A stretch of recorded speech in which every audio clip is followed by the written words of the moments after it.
The NUP candidate in BUKEDEA who was abducted came out and kicked NUP in the teeth.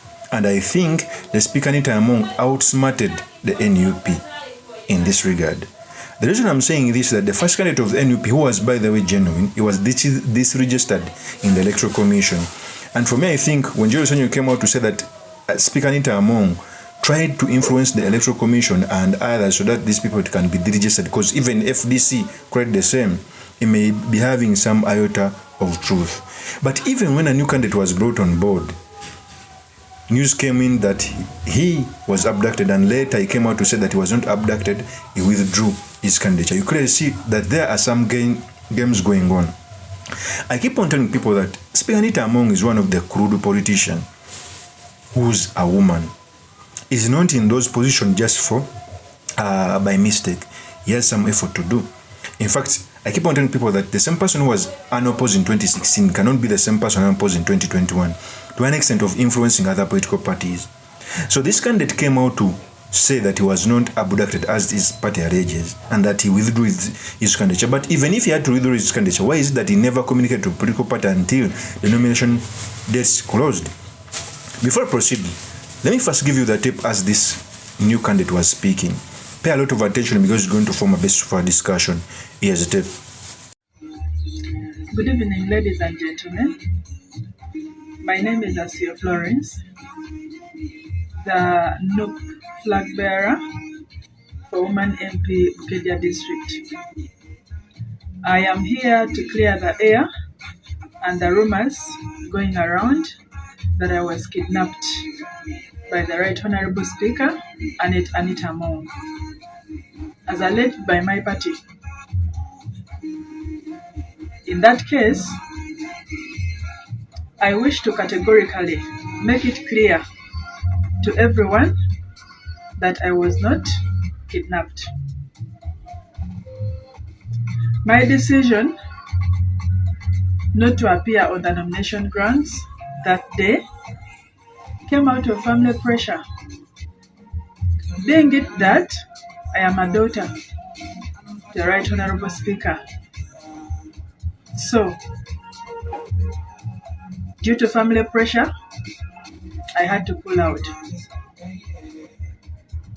My decision and my intentions to contest came in on a short notice that my family was not aware of, and it came to them as a shock on the day of my unveiling.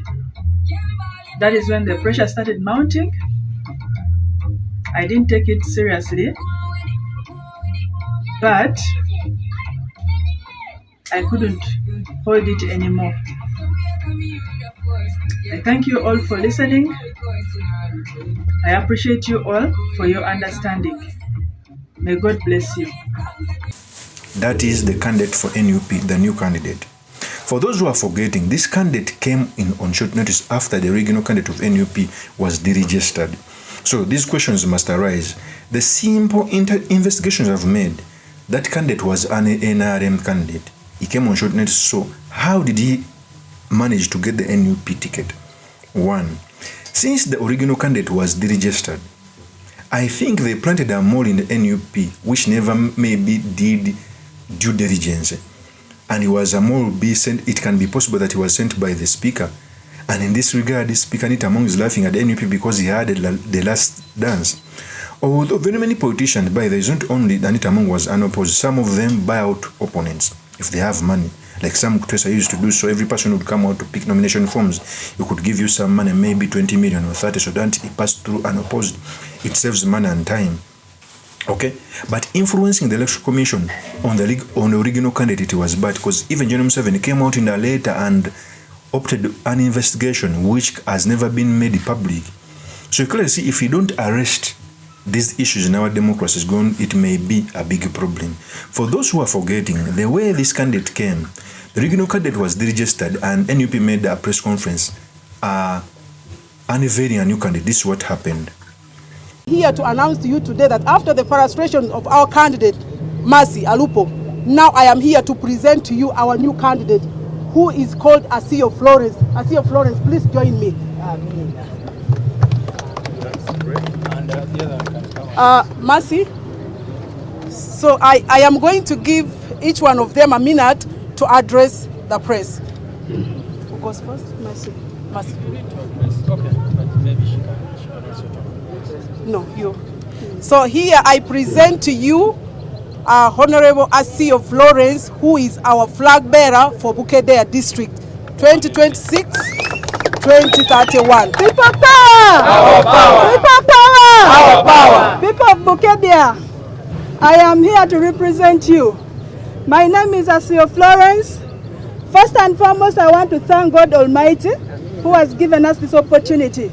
Amidst every challenge that NUP has faced in Bukedea, amidst the frustrations that they have given to our sister Mercy, I am here to stand. I am not worried. I am very strong for our candidate, Robert Chagulanyi, Honorable. We shall stand together until the fight is done.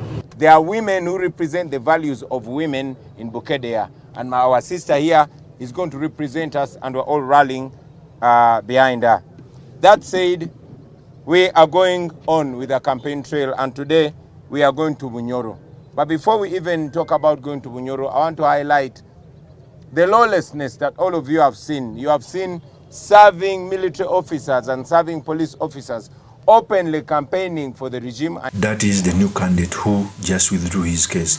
So in all this scenario, ANITA AMONG won the NUP for the new candidate. Then for the old candidate, if she was able to influence the Electoral Commission, then that is bad, because the Electoral Commission must be independent. It must not be influenced by any other person. But in Uganda, everything is possible. For a new candidate, NUP should learn, especially in those red alert areas, to do diligence before they give party tickets to anyone. It is the truth. Secondly, I keep on telling people that it's very hard for a political party to be strong everywhere. If we had political parties as stronghold in those regions, sometimes you need to ally with those ones. The bad thing is we don't have stronghold as party that has a stronghold in Teso sub-region. So NUP has to fight it off. But in other words, ANITA AMONG kicked NUP in the tooth for the new candidate. For the old candidate, it was despicable to influence the Electoral Commission if indeed it happened. I'm waiting for the investigation to be made public that General Museveni asked for. Because we cannot continue that if you are maybe going against a powerful individual is deregistered. Even, and not only NUP, but even other candidates and other political parties. It cannot be like this. Of course, that's my opinion. Remain yours truly, Mr. Makindi, Kapia Sulaiman Mawagari, the next MP for Makindi East constituency. I'll see you on another one. Peace.